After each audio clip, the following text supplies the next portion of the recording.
औज़ुबिल्लाहिमिनश्शैतानिर्रजीम बिस्मिल्लाहिर्रहमानिर्रहीम। Lecture number 10 first year chapter number 3 mechanics में हम मोशन को स्टडी करते हैं। मैकेनिक्स आपके पास उसके दो ब्रांचेस हैं, काइनेमेटिक्स एंड डायनामिक्स। काइनेमेटिक्स में हम मोशन को पढ़ते हैं विदाउट कास, कास मीन्स फोर्स, ठीक है। काइनेमेटिक्स में हम मोशन को पढ़ते हैं एक बॉडी का स्पीड क्या है, उसका मोमेंटम क्या है, उसका काइनेटिक एनर्जी क्या है, उसका एक्सेलरेशन क्या है और कितना फोर्स उस बॉडी पे एक्ट करते। तो काइनेमेटिक्स में हम उस फोर्स को या कास को नहीं देखते। डायनामिक्स आपके पास जो है the study of motion with cause और फोर्स, ठीक है। हम डायनामिक्स में मोशन को पढ़ते हैं विद कास, और कास आपके पास क्या है, फोर्स। स्पीड क्या है, एक्सेलरेशन क्या है, मोमेंटम क्या है, काइनेटिक एनर्जी क्या है और कितना फोर्स उस बॉडी पे एक्ट करते हैं, उसको हम डायनामिक्स में पढ़ते हैं, ठीक है। रेस्ट डिफिनीशन में नहीं लिख रहा, अगर बॉडी पोजीशन चेंज ना करे विद रिस्पेक्ट टू सराउंडिंग, इसको हम रेस्ट कहते हैं। और अगर बॉडी पोजीशन को चेंज करे विद रिस्पेक्ट टू सराउंडिंग, इसको हम मोशन कहते हैं। एब्सोल्यूट का मतलब आपके पास क्या होता है, फिक्स्ड और कांस्टेंट, ठीक है। और एब्सोल्यूट का मतलब होता है इंडिपेंडेंट ऑफ फ्रेम, ठीक है। Relative not fixed, constant, depends upon frame of reference, ठीक है। याद रखिए आपके पास rest, motion, in direction of motion, in direction of motion is not absolute, they are relative, they are relative, ठीक है। ये बात आप लोग याद रखिए कि रेस्ट मोशन और डायरेक्शन ऑफ मोशन आपके पास जो है ये एब्सोल्यूट नहीं है, दे आर रिलेटिव, ठीक है। और रिलेटिव का मतलब आपके पास ये होता है depends upon frame of reference, depends upon frame of reference. Absolute का मतलब आपके पास होता है फिक्स्ड और कांस्टेंट, ठीक है। एक बात याद रखिए, इस कायनात में कोई भी चीज आपके पास फिक्स नहीं है, एब्सोल्यूट नहीं है। हर चीज आपके पास जो है वो रिलेटिव है, मीन्स फ्रेम ऑफ रेफरेंस पे डिपेंड करता है। क्या मतलब है फ्रेम ऑफ रेफरेंस पे डिपेंड करता है? देखिए, अगर हम जमीन पे रेस्ट में है फॉर एग्जांपल एक दूसरे के निस्बत से, अगर हमें कोई मून से देख रहा है तो हम मोशन कह रहे हैं और हमारा जो एवरेज स्पीड है वो 30 किलोमीटर पर सेकंड है ऑन द एवरेज। अगर बस में हम बैठे हुए हैं तो हम एक दूसरे के निस्बत से रेस्ट में हैं, लेकिन हमें अगर बाहर से रोड पे कोई खड़ा है और वो हमें देख रहे हैं तो हम मोशन कह रहे हैं। वो उसका फ्रेम रेस्ट फ्रेम है, हमारा फ्रेम मूविंग फ्रेम है, ठीक है। अगर मैं बस में हूं और मैं एक मार्कर को या किसी बॉल को ऊपर फेंक लेता हूं, आई ऑब्जर्व परपेंडिकुलर पाथ, और अगर कोई बस के बाहर है तो वो पैराबोलिक पाथ को ऑब्जर्व करेगा, वो पैराबोलिक पाथ को ऑब्जर्व करेगा। तो देखिए, अगर मैं बस में हूं, मैं इस मार्कर को फेंकता हूं तो मैं ऑब्जर्व करूंगा परपेंडिकुलर पाथ, और अगर कोई बस के बाहर हो और वो किसी चीज को ऊपर फेंक ले तो वो पैराबोलिक पाथ को ऑब्जर्व करेगा। तो देखिए, डायरेक्शन ऑफ मोशन भी रिलेटिव है। तो याद रखिए, ना मोशन ना स्टेट ऑफ रेस्ट आपके पास एब्सोल्यूट है, एवरीथिंग इज रिलेटिव, हर चीज रिलेटिव है, कोई भी चीज फिक्स नहीं है, वो फ्रेम ऑफ रेफरेंस पे डिपेंड करता है, ठीक है। अब वही बात मैं फिर रिपीट करूंगा, ठीक है, कि अगर आप देखिए आपका टेस्ट है 28 सितंबर को, ठीक है, पॉसिबल है तो 28 सितंबर को अगर आपका टेस्ट है तो अगर आपने जहन में ये रखा हुआ है कि टाइम कम है और मैं स्टडी नहीं कर सकता या नहीं कर सकती, तो वाकई टाइम कम होगा और आप स्टडी नहीं कर सकते। लेकिन अगर आपने अपना माइंड बना लिया कि नहीं टाइम बहुत है, ठीक है, और आप सही तरीके से टाइम को मैनेज कर ले, ये टाइम आपके लिए बहुत ज्यादा है, ठीक है। तो एवरीथिंग इज रिलेटिव, आपके माइंड पे डिपेंड करता है, ठीक है। और अगर आपका माइंड जितना मजबूत और जितना स्ट्रांग है, आपका स्टडी जो है वो अच्छे तरीके से होगा, ठीक है। अच्छा, अब यहां पर कुछ चीजें, डिस्टेंस आपके पास जो है, डिस्टेंस, डिस्प्लेसमेंट, ठीक है। डिस्टेंस आपके पास क्या होता है, the actual path length between two points is known as a distance. Let suppose ये ए से बी पॉइंट तक आप आ रहे हैं, ये आपका एक्चुअल पाथ लेंथ है, this is the actual path length, ठीक है। और अगर ये एक्चुअल पाथ लेंथ है, इसको हम कहते हैं दिस इज डिस्टेंस, और ये आपके पास शॉर्टेस्ट पॉसिबल पाथ है, इसको बेसिकली हम कहते हैं दिस इज अ डिस्प्लेसमेंट, ये आपके पास डिस्प्लेसमेंट होगा, ठीक है। तो displacement is the shortest possible path या the straight unidirectional path between 2 points. The straight unidirectional path between 2 points is known as displacement and the actual path length between the 2 points is known as a distance. याद रखिए, distance आपके पास जो है this is a scalar और displacement आपके पास जो है this is a vector. अगर आपसे कोई पूछे how many maximum number of paths are possible between 2 points, 2 points के दरमियान maximum number of paths कितने possible है? Infinite. और अगर आपसे कोई पूछे the maximum number of displacement possible between 2 points, 1. maximum भी 1 displacement possible है 2 points के दरमियान और minimum भी 1 displacement possible है between 2 points. और आपके पास minimum path 1 path और maximum infinite path 2 points के दरमियान possible है. Every displacement is a distance but every distance is a not a displacement. ठीक है, ये बात याद रखिए. ये डिस्प्लेसमेंट के लिए मैं इस्तेमाल कर रहा हूं, ये मैं डिस्टेंस के लिए इस्तेमाल कर रहा हूं. ठीक है, तो मैं लिख लूंगा कि magnitude of a displacement between 2 point is always less than distance और इक्वल टू डिस्टेंस. या इसको मैं इस तरह भी लिख सकता हूं, the ratio of magnitude of a displacement to the distance is less than और इक्वल टू 1. ठीक है, अब यहां पर मैं लिख रहा हूं number first for single straight path. For single straight path. Single straight path. अगर मैं ये single straight path ले रहा हूं तो magnitude of a displacement वो आपके पास किस चीज के बराबर होगा? वो distance के बराबर होगा. मतलब आप इस path पे जा रहे हैं तो ये displacement भी है और distance भी है. अगर आप straight path पे जा रहे हैं तो ये displacement भी है और distance भी है. The magnitude of a displacement is equal to distance. और इसको मैं लिख सकता हूं the ratio of magnitude of a displacement to the distance is equal to 1. ये आपके पास 1 के बराबर होगा for a single straight path.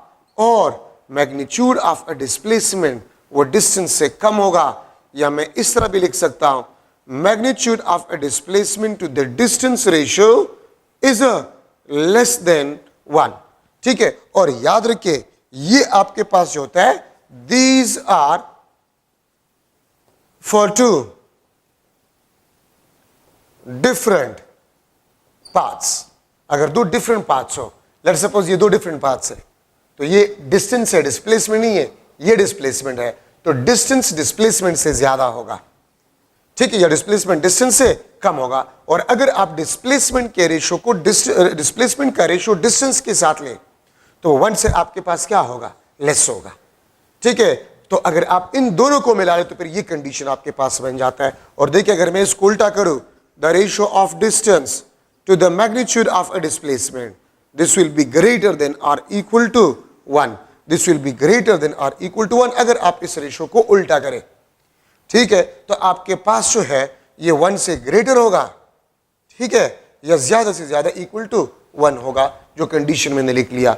ठीक है, तो ये आपके पास डिस्टेंस और डिस्प्लेसमेंट पे इंपॉर्टेंट पॉइंट्स आपके पास बन गए. Displacement is a unidirectional path which is a vector. ठीक है, और डिस्टेंस आपके पास the actual path length between 2 points को हम डिस्प्लेसमेंट कहते हैं. ठीक है, अब यहाँ पर कुछ चीजें जो कि इजी है तो मैं टाइम उस पर ज़ाया नहीं करूंगा. स्पीड आपके पास जो है द डिस्टेंस ट्रेवल्ड पर यूनिट टाइम. डिस्टेंस ट्रेवल्ड पर unit time is a speed. ठीक है, इंस्टेंटेनियस स्पीड क्या होता है? Instantaneous speed short time interval में अगर आप स्पीड को ऑब्जर्व करें वो इंस्टेंटेनियस स्पीड कहलाएगा. यूनिफॉर्म स्पीड का मतलब क्या होगा? If the body travel equal distances in equal time the speed will be uniform. Average speed क्या होगा? The total distances travel divide by total time, उसको हम एवरेज स्पीड कहेंगे. वेरिएबल स्पीड अगर एक बॉडी इक्वल टाइम इंटरवल में different distances को travel करे तो फिर स्पीड को हम वेरिएबल स्पीड कहेंगे. और वेलोसिटी आपके पास क्या होता है? अगर मैं वेलोसिटी को लूं तो वेलोसिटी आपके पास जो है the displacement per unit time, वहां पर distance travel per unit time, यहां पर आपके पास displacement travel per unit time, इसको हम वेलोसिटी कहते हैं. वेलोसिटी इज अ वेक्टर और स्पीड आपके पास जो है इट इज अ स्केलर, क्योंकि उसमें हम डिस्टेंस की बात करते हैं, इसमें हम डिस्प्लेसमेंट की बात करते हैं। ठीक है, ये बात याद रखें। Instantaneous velocity, the velocity of a body at a short time interval. Uniform velocity, if the body travel equal displacement in equal time interval. ठीक है, variable velocity, if the body travel different displacement in a unit time. और आपके पास जो average velocity होगा the total displacement divide by total time. ठीक है, इसको हम वेलोसिटी कहते हैं। ये बात याद रखिए, मैग्नीट्यूड ऑफ वेलोसिटी आपके पास जो होता है इट इज स्पीड। अगर मैं लूं v is equal to 100 kilometre per hour east, if this is the velocity, तो मैं अगर इसका मैग्नीट्यूड निकालूं तो ये आपके पास होगा 100 kilometre per our. 100 kilometre per our is the magnitude of the velocity. तो मैग्नीट्यूड ऑफ वेलोसिटी आपके पास वो स्पीड कहलाता है। ठीक है, अच्छा, अब ये तो आसान से डिफिनीशन है, इस पे मैं टाइम ज़ाया नहीं करना चाहता। हाँ, इसमें जो चीज़ें एमसीक्यूज के लिए ज़रूरी है वो मैं डिस्कस करना चाहता हूँ। ठीक है, अब देखिए ये चीज़ें आपके लिए मुश्किल होंगे, मैं ये बता देता हूँ। हाँ, एवरेज स्पीड से पहले एक मैंने बताया यूनिफॉर्म स्पीड, एक मैंने बताया एवरेज स्पीड और एक मैंने बताया instantaneous speed. If the body is moving with uniform speed, अगर बॉडी यूनिफॉर्म स्पीड से मोशन कर रहा है तो याद रखें इंस्टेंटेनियस स्पीड और एवरेज स्पीड आपके पास क्या होंगे, बराबर होंगे। मैं फिर रिपीट कर रहा हूं, अगर एक बॉडी यूनिफॉर्म स्पीड से मोशन कर रहा है, अगर एक बॉडी यूनिफॉर्म स्पीड से मोशन कर रहा है तो उसका इंस्टेंटेनियस वेलोसिटी, ठीक है, और उसका एवरेज वेलोसिटी वो बराबर होंगे। यूनिफॉर्म स्पीड तो एवरेज स्पीड और इंस्टेंटेनियस स्पीड बराबर होंगे। ठीक है, बल्कि मैं यहां पर लिख लेता हूं, अगर यूनिफॉर्म स्पीड हो तो फिर आपके पास इंस्टेंटेनियस स्पीड आपके पास जो है, इंस्टेंटेनियस स्पीड ये एवरेज स्पीड के बराबर होगा। अगर यूनिफॉर्म स्पीड ना हो तो फिर ये कभी भी बराबर नहीं हो सकता। ठीक है, एवरेज स्पीड वी में लिख लेता हूं, एवरेज का ये सिंबल है the total distance divide by total time, t1 plus t2 plus tn, the total distance traveled divided by total time। s1 s2 sn ये आपके पास डिस्टेंसेस है, ये आपके पास टाइम है।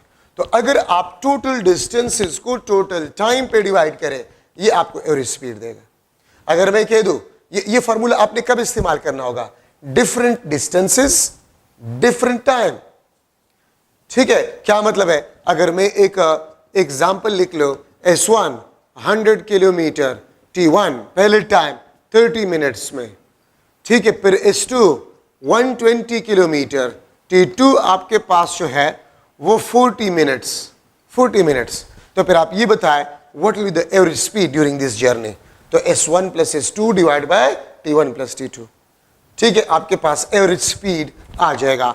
तो ये फॉर्मूला आप इस्तेमाल करेंगे डिफरेंट डिस्टेंसेस डिफरेंट टाइम। ठीक है, अच्छा, ये आपके पास एक फार्मूला बन गया।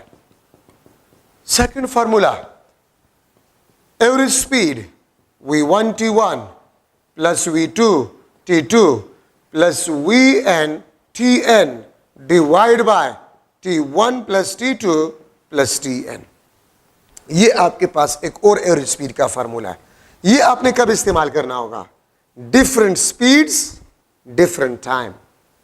डिफरेंट स्पीड्स अगर गिवन हो और डिफरेंट टाइम में, तो फिर आप एवरेज स्पीड का फार्मूला ये इस्तेमाल करेंगे। ठीक है, v1 आपके पास बना 100 किलोमीटर पर आवर, t1 आपके पास लेट सपोज था 1 आवर, v2 आपके पास 120 किलोमीटर पर आवर और t2 आपके पास जो था वो लेट सपोज 30 मिनट्स था। तो आप ये बताएं what will be the average speed. तो देखिए डिफरेंट स्पीड्स डिफरेंट टाइम, तो फिर आप इस फार्मूले को इस्तेमाल करेंगे। ठीक है, थर्ड आपके पास जो है, थर्ड फार्मूला एवरेज स्पीड का v1 plus v2 plus vn divide by n। ठीक है, ये आपके पास क्या इस्तेमाल होगा, डिफरेंट स्पीड्स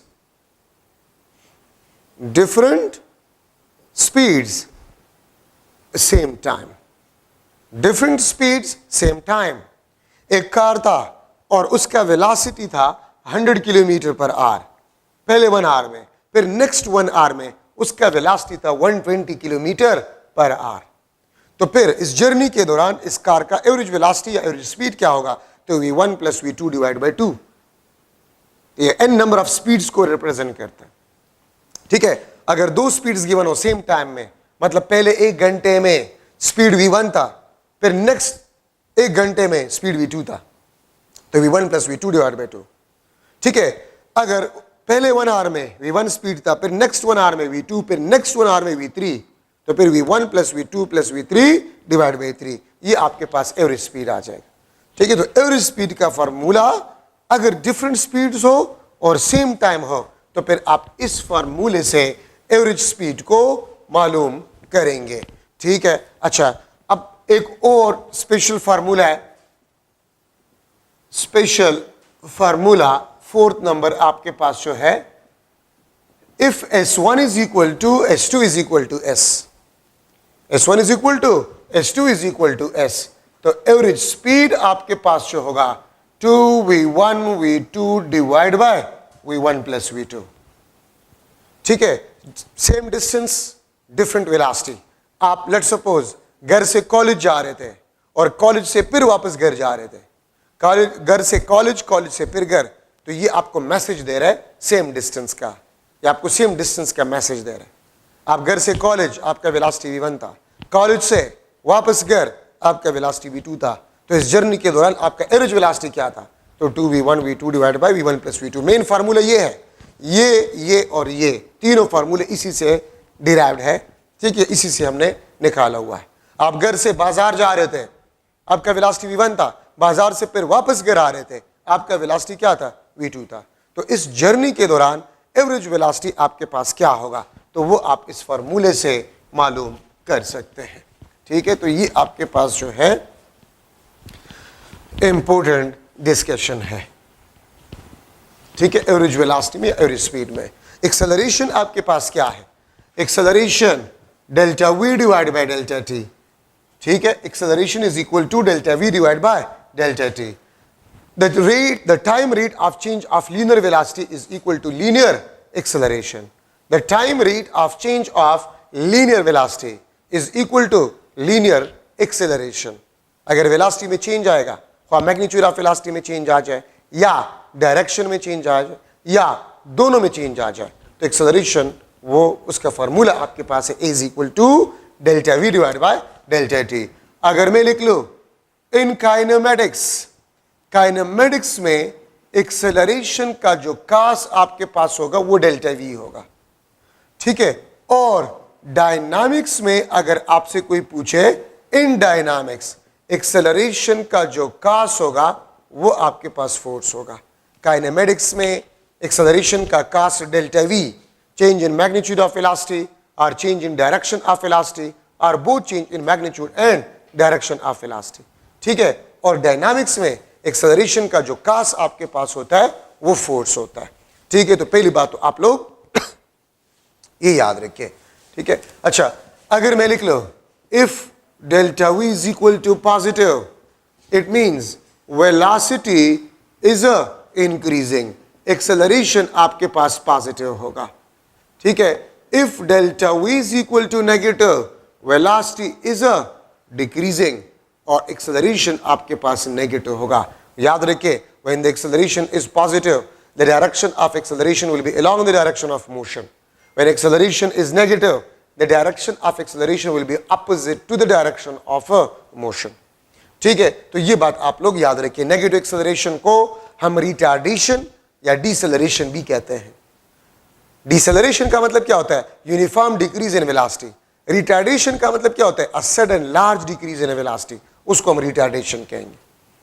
तो नेगेटिव एक्सेलरेशन को हम डिसेलरेशन या रिटार्डेशन भी कहते हैं। ठीक है, अच्छा, मैग्नीट्यूड की वजह से एक्सेलरेशन, मैग्नीट्यूड चेंज की वजह से एक्सेलरेशन मालूम करना आसान है, लेकिन अगर मैं लिख लो v1 is equal to 3 metre per second east, ये आपके पास v1 वेलोसिटी, ये आपके पास v2 velocity which is 3 metre per second north. ठीक है, अब आप अगर देखिए ये आपके पास चेंज इन अ वेलोसिटी है डेल्टा वी। ठीक है, अब अगर मैं आप लोगों से पूछ लूं कि आप मैग्नीट्यूड चेंज की वजह से मुझे बताएं एक्सेलरेशन प्रोड्यूस हो रहा है कि नहीं हो रहा, तो magnitude 3 metre per second, 3 metre per second, the acceleration produce will be 0। और अगर आप डायरेक्शन को देखें तो ये आपके पास ईस्ट और नॉर्थ डायरेक्शन चेंज हो रहा है, तो डायरेक्शन चेंज की वजह से एक्सेलरेशन प्रोड्यूस होगा। और किस तरह प्रोड्यूस होगा, A will be equal to delta V divide by delta T. अगर आप देखिए तो हेड टू टेल रूल है, ये रिजल्टेंट को शो कर रहा है, तो मैं लिख सकता हूं V1 square plus V2 square plus 2V2 cos theta under the root divide by delta T. ठीक है, ये फार्मूला कभी आप लोगों ने देखा है, ये वही फार्मूला है, A square plus B square plus 2AB cos theta under the root magnitude of resultant vector को मालूम करने का फार्मूला है। और यहां पर अगर आप डेल्टा वी को देखें तो ये रिजल्टेंट को ही शो कर रहा है। ये किस चीज को शो कर रहा है, ये रिजल्टेंट को ही शो कर रहा है। ठीक है, तो V1 square plus V2 square plus 2V1 V2 cos theta under the root divide by delta T. अब देखिए यहां पर ये परपेंडिकुलर है, थीटा इज अ 90, तो अगर थीटा आपके पास 90 है तो ये टर्म आपके पास क्या बन जाएगा, 0 बन जाएगा।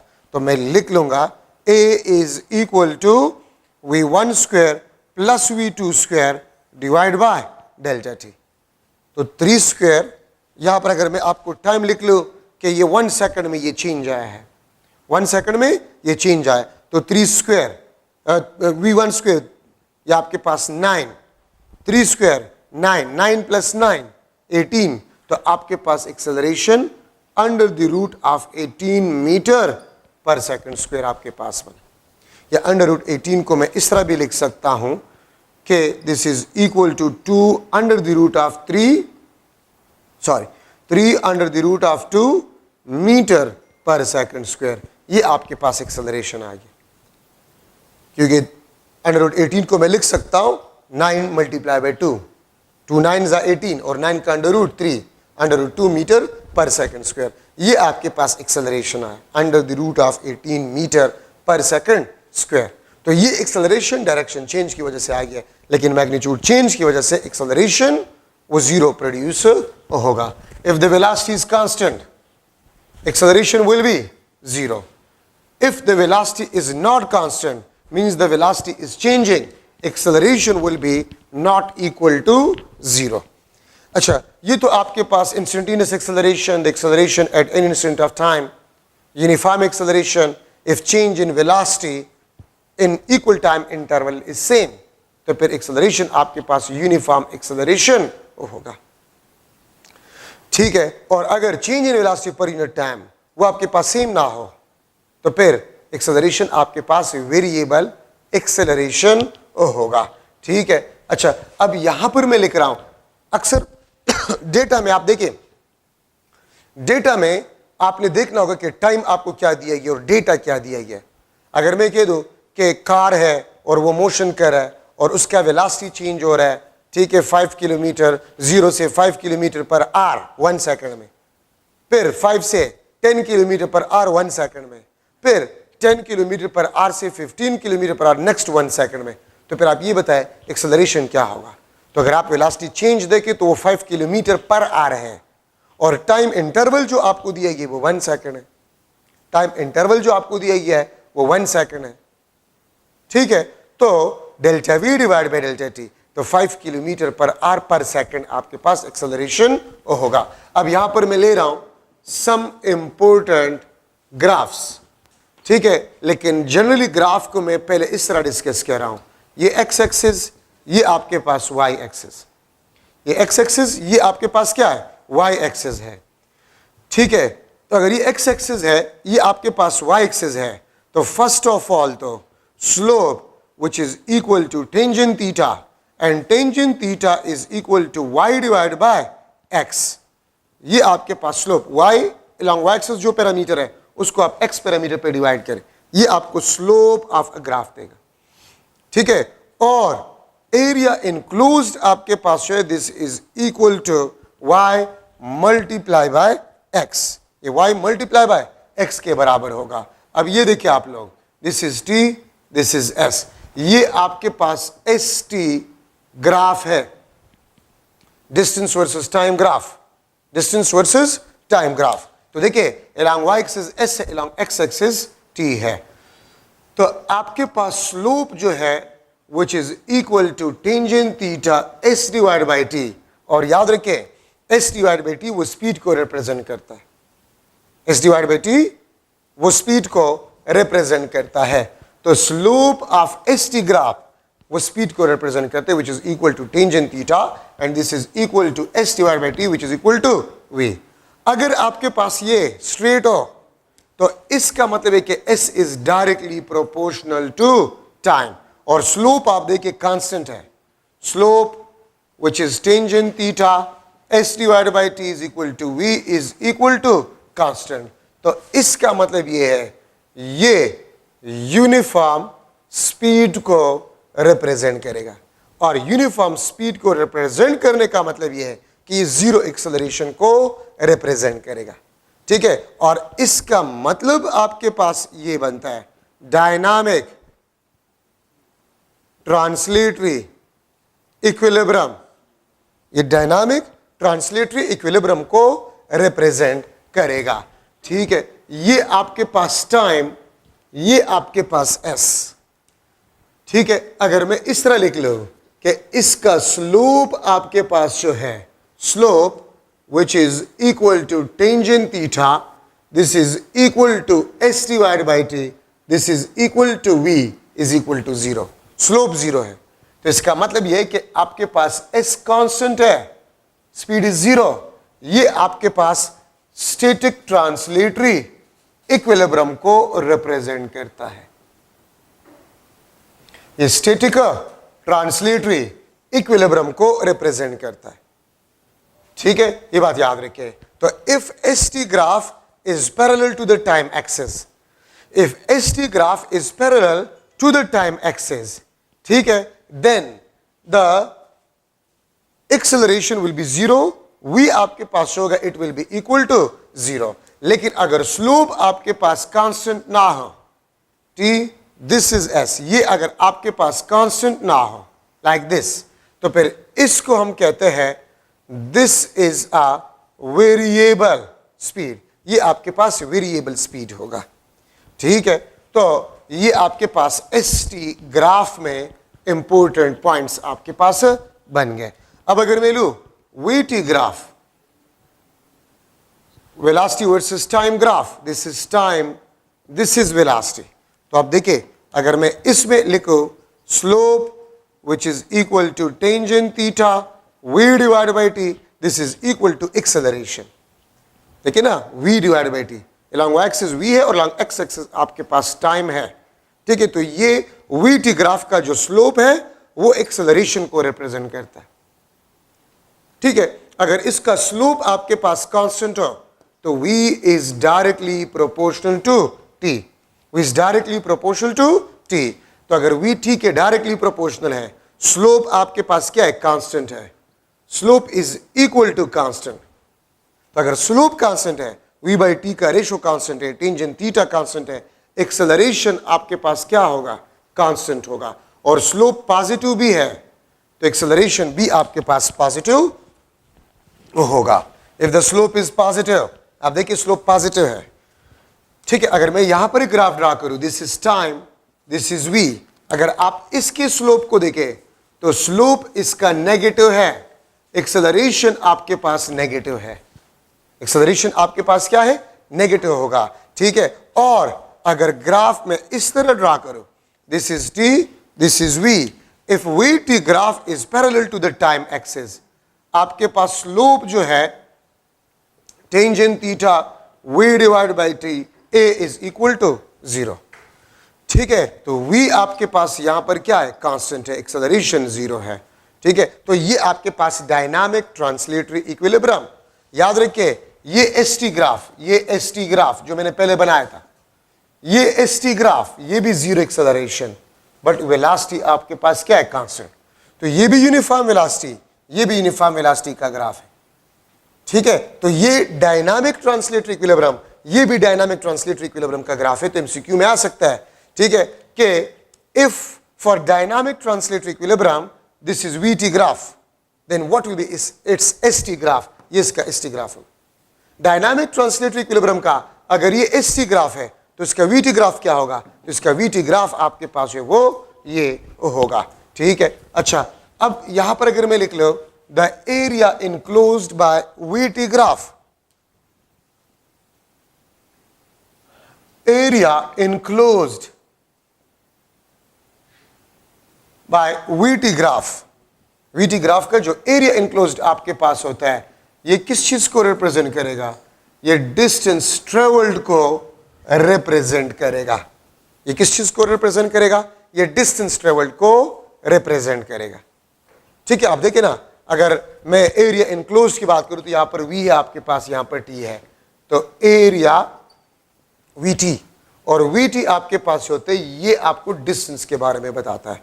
तो area enclosed by VT graph represent distance travelled, ठीक है। अच्छा, ये दो आपके पास ग्राफ्स है, मुख्तलिफ बुक्स में एमसीक्यूज की शक्ल में लिया गया है। अगर ये बॉल है और इसको मैं ऊपर से नीचे फॉल करवा रहा हूं, ये ग्राउंड है और ग्राउंड के साथ टकराने के बाद ये वापस जो है इस हाइट तक आ जाता है।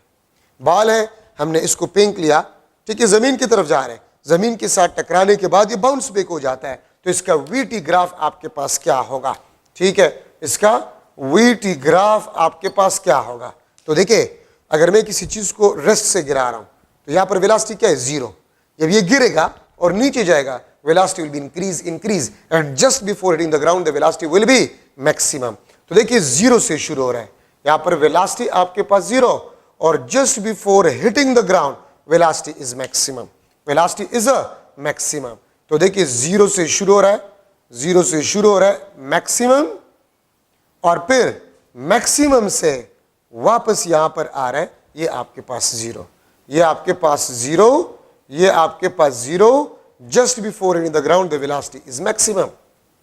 उल्टा वी, ठीक है, उल्टा वी आपके पास इसका ग्राफ आएगा, ठीक है। और अगर इसका आप एसटी ग्राफ जो है ड्रा करें, ठीक है, अगर आप एसटी ग्राफ इसका ड्रा करें तो यहां पर वेलोसिटी जीरो है, फिर अगर नीचे जाएगा तो वेलोसिटी इंक्रीज इंक्रीज इंक्रीज, तो पैराबोलिक शेप का आपके पास जो है इसका ग्राफ होगा, ठीक है। एक्सेलरेटेड मोशन आपके पास है तो पैराबोलिक लाइक दिस, ठीक है। वेलोसिटी आपके पास जो है, सॉरी डिस्टेंस आपके पास जो है, डिस्टेंस वर्सेस टाइम ग्राफ, वो आपके पास पैराबोलिक होगा। या मैं यहां पर एक और चीज लिख लेता हूं ताकि आप दोनों को कंपेयर कर लें। चलिए मैं इसके ऊपर बना देता हूं। ये देखिए, अब अगर एक बॉल को मैं ऊपर फेंक रहा हूं और यहां से ये फिर वापस आकर यहां पर आपके हाथ में वापस आ जाता है, यहां पर वेलोसिटी क्या होता है, मैक्सिमम, यहां पर वेलोसिटी क्या होता है, जीरो। तो देखिए, मैं किसी चीज को ऊपर फेंक रहा हूं तो मैक्सिमम वेलोसिटी से वो जाएगा और फिर हाईएस्ट पॉइंट पे वेलोसिटी क्या होगा, जीरो। फिर जब नीचे गिरेगा वेलोसिटी विल बी इंक्रीजेस। तो ये आपके पास टी, ये आपके पास वी, तो जीरो मैक्सिमम से शुरू हो रहा है, जीरो और फिर जीरो से मैक्सिमम, ये आपके पास इसका वी टी ग्राफ होगा। और पैराबोलिक एक का आपके पास एस टी ग्राफ ये होगा, ये, और दूसरे का आपके पास जो है एस टी ग्राफ वो आपके पास ये होगा, ठीक है। तो ये इसका वी टी ग्राफ है, ये इसका आपके पास वी टी ग्राफ है। So these are some important graphs. अच्छा, इक्वेशन ऑफ मोशंस है, equation of motions for uniformly accelerated moving bodies.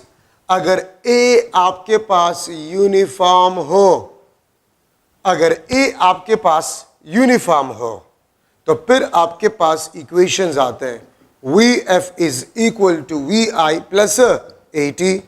Second आपके पास जो है S is equal to V I T plus half A T square. Third, 2as is equal to vf square minus vi square. These are the three equations of motion for uniformly accelerated moving bodies. अगर acceleration आपके पास uniform हो, अगर acceleration आपके पास uniform हो तो फिर हम इन तीन इक्वेशंस को इस्तेमाल कर सकते हैं, और अगर एक्सेलरेशन यूनिफॉर्म ना हो फिर हम इन इक्वेशंस को इस्तेमाल नहीं कर सकते।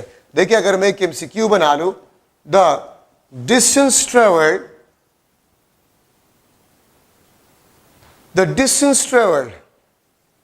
by moving car is x is equal to 20t plus let's suppose मैंने लिख लिया 8t square, then acceleration of a car will be equal to dash. अगर आपके पास distance travel by moving car is x is equal to 20t plus 8t square, then acceleration of a car will be equal to dash. acceleration of a car आपके पास क्या होगा? ठीक है, मैं लिख लेता हूं 8 मीटर पर सेकंड स्क्वायर। ठीक है, बी आपके पास जो है 16 metre per second square, C option आपके पास 4 metre per second square, D option 0 metre per second square. तो आप क्या करें, ये जरूरी नहीं है कि मैंने सिर्फ इक्वेशन ऑफ मोशंस में ये एमसीक्यू बना लिया तो ये इस किस्म के एमसीक्यू सिर्फ इन इक्वेशंस के लिए पॉसिबल है। नो, इस किस्म की इक्वेशन एमसीक्यूज इस इक्वेशंस के लिए सिर्फ पॉसिबल नहीं है, किसी भी इक्वेशन में इस किस्म के एमसीक्यूज बनाए जा सकते हैं। आपका काम क्या होगा, सबसे पहले तो कोशिश करें कि इक्वेशन कौन सा है, इसको पहचानने की कोशिश करें। तो देखिए, इसमें टी स्क्वायर है तो मुझे यहां से पता चल गया कि this is the second equation of motion. अच्छा, फिर देखिए, ये आपके पास हाफ ए है, ये आपके पास 8 है, ये आपके पास हाफ ए, ये आपके पास 8 है, तो हाफ ए 8 के साथ कंपेयर करें, ए आपके पास बन जाएगा 16 metre per second square. A will be equal to 16 metre per second square.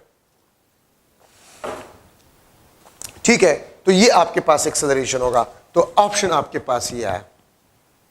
तो मैंने क्या कहा, इस किस्म के एमसीक्यूज किसी भी इक्वेशंस में बनाए जा सकते हैं। तो आप लोगों का सबसे पहला काम क्या होगा कि आप पहचान सके कि इक्वेशन कौन सा है, फिर आप कंपेयर करें आपसे क्या मांग रहा है, तो क्लियर कट आपको पता चल जाएगा कि आपसे क्या मांग रहा है। ठीक है, आसानी से आप उसको फिर सॉल्व कर सकते हैं। अगर मैं लिख लो free falling bodies, free falling bodies में ए आपके पास जो है वो जी के बराबर है। कोई भी बॉडी अगर फ्री फॉल मोशन कर रहा है तो इसकी एक्सेलरेशन को हम जी से रिप्लेस कर जाते हैं। तो देखिए, आपके पास इक्वेशन ये बन जाता है, V F is equal to V I plus G T. Second आपके पास H is equal to V I T plus half G T square. Third 2gh is equal to V F square minus we I square. V F is equal to V I plus G T. ठीक है, second number आपके पास जो है h is equal to V I T plus half G T square. Third आपके पास जो है 2gh is equal to V F square minus we I square. ये फ्री फॉलिंग मोशन के लिए है। ठीक है, अच्छा, अब फ्री फॉलिंग मोशन में अगर एक बॉडी फ्री फॉलिंग मोशन करे तो acceleration will be equal to g। और अगर आप इन तमाम में देखिए कहीं पर आपको मास नजर नहीं आएगा, ठीक है, तो इसका मतलब ये होता है कि अगर दो बॉडीज डिफरेंट मासेस वाले फ्री फॉल मोशन कर रहे हैं तो उसके वेलोसिटी, उसकी एक्सेलरेशन इंडिपेंडेंट ऑफ मास होगा। ठीक है, एयर रेजिस्टेंस को अगर हम नेग्लेक्ट करें। अच्छा, ये लेट सपोज आपके पास हाइट h से हम किसी बॉडी को गिरा रहे हैं, यहां पर इसका इनिशियल वेलोसिटी क्या है, 0। Final velocity just before hitting the ground, this is equal to vg। और एक्सेलरेशन आपके पास क्या होगा, it will be equal to g। Initial velocity आपके पास 0 है, vf is equal to vg। Acceleration आपके पास क्या होगा, this will be equal to g। अच्छा, अब फर्स्ट इसमें important point, what will be the velocity just before hitting the ground, ये आपके पास under the root of 2gh होगा। Just before hitting the ground the velocity will be equal to under the root of 2gh। ठीक है, ये कहां से आ गया, ये इस इक्वेशन से, v f v g v i 0 plus 2gh। ठीक है, थर्ड इक्वेशन ऑफ मोशन। इससे इनिशियल वेलोसिटी 0, ये vg 2gh, स्क्वायर रूट निकाले आपके पास ये फार्मूला आ जाए। So this is the velocity just before hitting the ground. तो vg is equal to under the root of 2gh। तो अगर मैं आपसे पूछूं 10 मीटर हाइट से हम एक बॉडी को गिरा रहे हैं, what will be the velocity of a body just before hitting the ground? तो इसमें पुट करें, याद रखें जहां पर स्मॉल g यूज्ड होगा तो स्मॉल g को 9.8 के बजाय आप 10 लिया करें, आसानी के लिए आप 10 लिया करें, तो आप आसानी से इसको सॉल्व कर सकते हैं। ठीक है, 10 मीटर हाइट से हम एक बॉडी को गिरा रहे हैं just before hitting the ground, इसका वेलोसिटी क्या होगा? तो आप इस फार्मूले से इसको मालूम कर सकते हैं। ठीक है, अच्छा, अब h is equal to half gt square. ये हाइट फॉल है। अगर आपको ये बताया गया है कि मैंने अननोन हाइट से एक बॉडी को गिरा लिया, 10 सेकंड में वो जमीन तक पहुंच गया, तो आप ये बताएं कितने हाइट से हमने इसको फॉल किया होगा? ये फार्मूला है। लेट्स सपोज 10 स्टोरी बिल्डिंग है, 10 स्टोरी बिल्डिंग है और आपका फ्लैट 6 स्टोरी पे है। 6 स्टोरी पे आपका फ्लैट है और आप अपने फ्लैट के खिड़की से स्टोन को गिरा देते हैं और वो स्टोन जमीन तक 10 सेकंड में पहुंच जाता है। तो आप ये बताएं आपका फ्लैट जमीन से कितना ऊपर है? तो h is equal to half gt square. एक बिल्डिंग है, उसका हाइट हमें नहीं पता, लेकिन छत से हम स्टोन को गिरा देते हैं और वो 10 सेकंड में जमीन तक पहुंच जाता है। तो आप ये बताएं उस बिल्डिंग का हाइट क्या होगा? h is equal to half gt square. यहां से आप देख सकते हैं h आपके पास जो है this is directly proportional to t square. h1 divide by h2 is equal to t1 square divide by t2 square, या t1 divide by t2 this is equal to under the root of h1 divide by h2।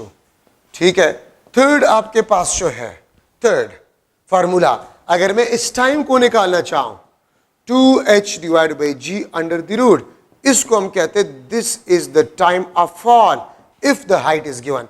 These 3 formulas are very important for MCQs। जो मैं आपको examples बता रहा हूं, किसी भी book में देखें इनसे MCQs होते हैं। अगर मैं कह दूं कि 10 मीटर हाइट से किसी बॉडी को गिराए जा रहे हैं, आप ये बताएं कितने टाइम में जमीन तक पहुंचेगा? तो ये फार्मूला, जहाज है और वो जमीन से जमीन से लेट्स सपोज 100 किलोमीटर अबाव है और वो बम को गिरा देता है, आप ये बताएं कितने टाइम में वो जमीन तक पहुंचेगा? तो जहाज की जो बुलंदी है वो आप हाइट में ले लें। ठीक है, वो बम कितने टाइम में अपने टारगेट को हिट करेगा? तो टाइम, इससे आप मालूम करें वो बम जमीन तक कितने टाइम में पहुंचेगा? ये फार्मूला। ठीक है, आपका फ्लैट है, उसका हाइट गिवन है। लेट्स सपोज आपका फ्लैट है किसी 10 स्टोरी बिल्डिंग पे और उसका हाइट आपके पास जो है वो लेट्स सपोज 30 मीटर है। आप ये बताएं कितने टाइम में वो जमीन तक पहुंचेगा? This is the formula, t is equal to under the root of 2h divide by g। इस फार्मूले से आप टाइम ऑफ फॉल को मालूम कर सकते हैं। ठीक है, तो ये 3 काफी इंपॉर्टेंट फार्मूले हैं। अगर आप किसी भी बुक में देखें, इवन प्रीवियस पेपर्स में देखें, इससे MCQs है। अच्छा, अगर आप vg देखें, velocity just before hitting the ground, this is directly proportional to the square root of h। ठीक है, या मैं इसको लिख सकता हूं v1 divide by v2 is equal to under the root of h1 divide by h2। ठीक है, तो आप वेलोसिटी को देखें just before hitting the ground, आप हाइट फॉल को देखें, आप टाइम फॉल को देखें, ये तीनों मास से इंडिपेंडेंट है। तो अगर आप किसी बिल्डिंग के छत से इस मार्कर को गिरा रहे हैं या हेवी स्टोन को गिरा रहे हैं या आप खुद जंप लगा रहे हैं, तो सेम टाइम में आप पहुंचेंगे। अगर सेम टाइम में सेम हाइट से आप जो है फेंक रहे तो सेम टाइम में आप जमीन तक पहुंचेंगे। तो ये तीनों पैरामीटर्स अगर आप देखें, they are independent of mass. ये मास से आपके पास क्या है? ये इंडिपेंडेंट है। ठीक है, ये बात याद रखिए। तो ये आपके पास जो है फ्री फॉलिंग मोशन में ये इक्वेशंस काफी इंपॉर्टेंट है। अब अगर मैं आप लोगों से पूछ लूं, फर्स्ट ऑफ ऑल तो मैं किसी बॉडी को ऊपर फेंक रहा हूं तो हाईएस्ट पॉइंट पे इसका वेलोसिटी क्या होगा? 0। हाईएस्ट पॉइंट पे एक्सेलरेशन क्या होगा? g, non zero. Highest point पे एक्सेलरेशन g होगा और हाईएस्ट पॉइंट पे वेलोसिटी क्या होगा? 0। ठीक है, अगर मैं आपसे क्वेश्चन करूं कि मेरे हाथ में ये 2 मार्कर्स है, सेम हाइट से सेम टाइम में, एक को मैं ऊपर थ्रो कर लेता हूं और दूसरे को जस्ट लीव डाउनवर्ड। ये एक बिल्डिंग है, एक बिल्डिंग है, एक बॉडी को सेम हाइट से मैं ऊपर थ्रो कर रहा हूं, ठीक है, और दूसरे बॉडी को सेम हाइट से सेम टाइम में मैं फॉल करवा रहा हूं। ये आपके पास ए, ये आपके पास बी। ठीक है, मैं इस ए को लिख लेता हूं, ए throw upward,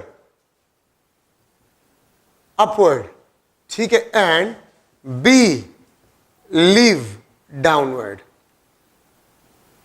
in same time, in same time from same height. अगर मैं आप लोगों से एक क्वेश्चन करूं, ठीक है, अगर मैं आप लोगों से एक क्वेश्चन करूं कि आपके पास दो बॉडीज है ए और बी, ए को मैंने ऊपर थ्रो किया, लेकिन जिस टाइम में मैंने इसको वी वेलोसिटी से ऊपर थ्रो किया उसी टाइम में मैंने बी को जस्ट लीव डाउनवर्ड, तो मैं आपसे क्वेश्चन कर सकता हूं which will reach the ground first, या which option will be correct? A will reach the ground first, B will reach the ground first, both will reach in same time, या none of these? तो याद रखिए आपके पास B जो होगा वो पहले पहुंचेगा, क्योंकि ये ए ऊपर जाएगा और फिर गिरेगा, लेकिन बी डायरेक्टली नीचे आ रहा है, तो बी विल फॉल फर्स्ट, ये फर्स्ट फॉल करेगा। ठीक है, और ए और just before hitting the ground velocity क्या होगा? V A will be equal to v B, v A greater than v B, ठीक है, या v A less than v B, या नन ऑफ दीज। याद रखिए इस ए को आप देखें, यहां पर अगर हम इसको डाउनवर्ड थ्रो करें तो इसका वेलोसिटी जीरो होगा बी का, लेकिन ए ऊपर जाएगा और फिर गिरेगा, तो यहां पर ए का वेलोसिटी जीरो नहीं है, वी वेलोसिटी है। ठीक है, तो इसलिए just before hitting the ground the velocity of A body will be greater than the velocity of B body. ठीक है, ये बात याद रखिए। तो just before hitting the ground the velocity of A body will be greater than the velocity of B. अगर मैं इस क्वेश्चन को इस तरह लिख लूं, अगर मैं इस क्वेश्चन को इस तरह लिख लूं कि A throw upward, upward and B throw downward with same velocity, with same velocity V. A को मैंने नीचे थ्रो किया वी वेलोसिटी से और बी को मैंने ऊपर थ्रो किया वी वेलोसिटी से, सेम हाइट से एक को मैंने अपवर्ड थ्रो किया वी वेलोसिटी से और दूसरे को थ्रो किया डाउनवर्ड। जस्ट फॉल मतलब ये लीव टू फॉल, ये लीव टू फॉल, लेकिन थ्रो का मतलब ये होता है। ठीक है, तो वेलोसिटी आपके पास क्या है? वी। तो मैं इसमें अगर आपसे क्वेश्चन करूं तो इसमें फिर आपके पास वही बात होगा कि A throw upward, B throw downward, तो B will reach ground first, B will reach the ground first. ठीक है, और वेलोसिटी आपके पास जो होगा V G A will be equal to V G B. क्यों? क्योंकि सेम वेलोसिटी से आप एक को अपवर्ड थ्रो करें, दूसरे को डाउनवर्ड थ्रो करें, तो इसलिए just before hitting the ground velocity भी आपके पास क्या होगा? सेम होगा। ठीक है, तो ये आपके पास जो है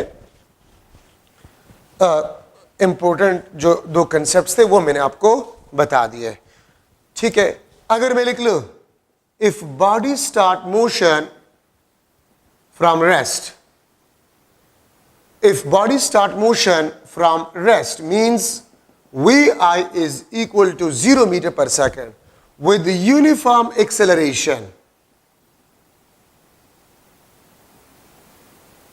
with a uniform acceleration a, and travel x1 distance, and travel x1 distance in t time interval, t कुछ भी हो सकता है, in t time interval, then distance traveled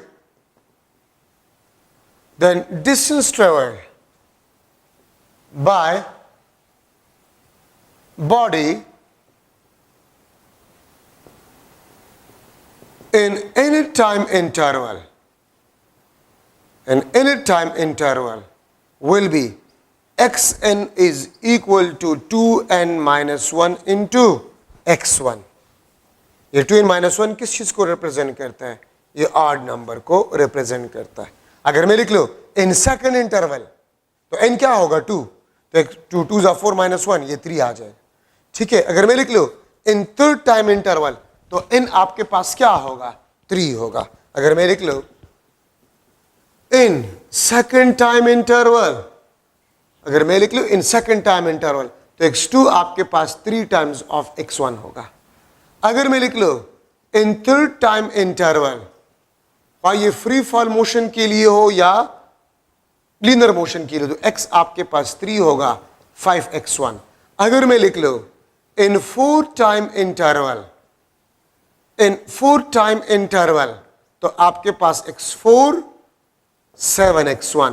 तो देखिए ये आपके पास 3, ये 5, ये 7, 2n-1 आपको ऑड देता है। x1 3x1 5x1 7x1 9x1 11x1, इस तरह आपके पास रिजल्ट आएगा। उसका मतलब आपके पास ये होता है। अगर मैं क्वेश्चन इस तरह करूं, कार था और कार ने मोशन रेस्ट से स्टार्ट किया with uniform acceleration a, with uniform acceleration a and travel 5 meter distance in first 2 seconds, पहले 2 सेकंड्स में उसने 5 मीटर डिस्टेंस ट्रेवल किया, तो इन नेक्स्ट 2 सेकंड्स वो कितना डिस्टेंस ट्रेवल करेगा? तो पहले 2 सेकंड में 5 metre, in next 2 second means second interval, in second interval. तो सेकंड इंटरवल में आप सेकंड ऑड नंबर इस्तेमाल करेंगे, 1 3 5 7 9 11, ये ऑड नंबर्स है। 1 first, third second odd number है, फिफ्थ थर्ड ऑड नंबर है, 7th फोर्थ ऑड नंबर है, ठीक है। तो 3x1, तो 3 5 15 मीटर वो सेकंड इंटरवल में डिस्टेंस को ट्रेवल करेगा, ठीक है। तो ये आपके पास एक इंपॉर्टेंट डिस्कशन, आपके बुक में एक एमसीक्यू गिवन है, ठीक है, कि अगर एक बॉडी उसने रेस्ट से मोशन स्टार्ट किया, उसने s डिस्टेंस को ट्रेवल किया फर्स्ट टाइम इंटरवल में, तो उतनी नेक्स्ट टाइम इंटरवल में वो कितना डिस्टेंस ट्रेवल करेगा? तो 3s आपके बुक में। तो उसके लिए मैंने ट्रिक आपको बता दिया है, xn is equal to 2n-1 x1। इस फार्मूले से आप इसको हैंडल कर सकते हैं। अच्छा, नेक्स्ट लेक्चर में इंशाल्लाह मैं Newton laws, Newton first law, Newton second law, Newton third law, linear momentum, conservation of linear momentum, collisions, ठीक है, टाइप्स ऑफ कोलिजन्स, इंपल्स, ये मैं डिस्कस करूंगा। तो इसको आप एक एक नज़र ज़रूर पढ़ें। Thank you so much.